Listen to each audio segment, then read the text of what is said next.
So, picture this. You're in the 12th century, just a humble knight looking to protect a few pilgrims. Fast forward a decade, and suddenly you're running the medieval equivalent of a Fortune 500 company. Except your board meetings are in castles, and your stock options include swords and fortresses. Enter Hugues de Payens, the man who went from regular knight to founding the Knights Templar. They protected the Holy Land, invented banking, and oh yeah, might have stumbled upon the Holy Grail. What did they really find under the Temple Mount? Spoiler, it wasn't leftover pizza. Stay tuned because we're diving deep into the Templars' secret life, and trust me, it's wilder than your favorite Netflix series. Let's rewind to 1119 when Hugues de Payens probably said, "Hey, what if we made the Crusades a bit more organized?"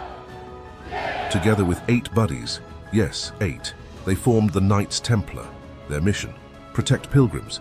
Their vibe, chainmail chic with a touch of Red Cross swag. But don't be fooled by the small squad.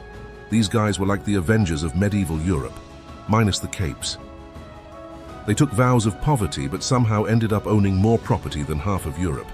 Fun fact, by poverty, they meant, we'll own nothing, but the order will have more bling than a rapper's jewelry box. Genius. Now, Hugues didn't just stop at creating the coolest medieval club. He pitched the idea to the Pope. Think of it as the ultimate startup pitch, and got a holy thumbs up. Suddenly, the Templars were untouchable.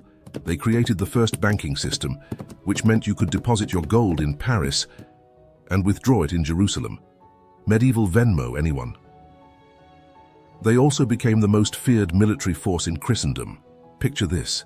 Templars charging into battle, terrifying the enemy with their ferocity and matching outfits. Because nothing says we mean business like coordinated uniforms.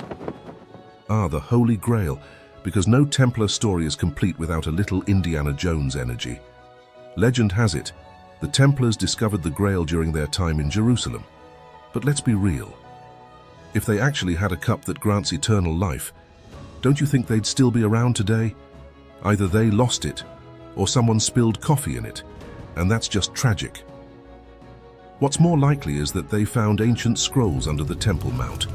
These weren't your average How to Crusade 101 scrolls. Rumor has it they contained secrets about the universe, or maybe just a medieval recipe for hummus. Either way, it was enough to make the Templars a target. Fast forward to 1307, and the Templars had become too powerful. King Philip IV of France, aka Philip the Broke, owed them so much money he decided it was easier to just accuse them of heresy. Talk about financial planning. Genius. On Friday the 13th, yes, the original unlucky day, the Templars were arrested. Some were executed, some vanished, and their treasure, let's just say it's either buried in Scotland or sitting in someone's basement. Either way, Philip didn't get it, which is kind of hilarious. Hugues de Payens left behind more than just a military order. He created a legend. The Templars became the inspiration for countless books, movies, and conspiracy theories. Dan Brown owes this guy royalties.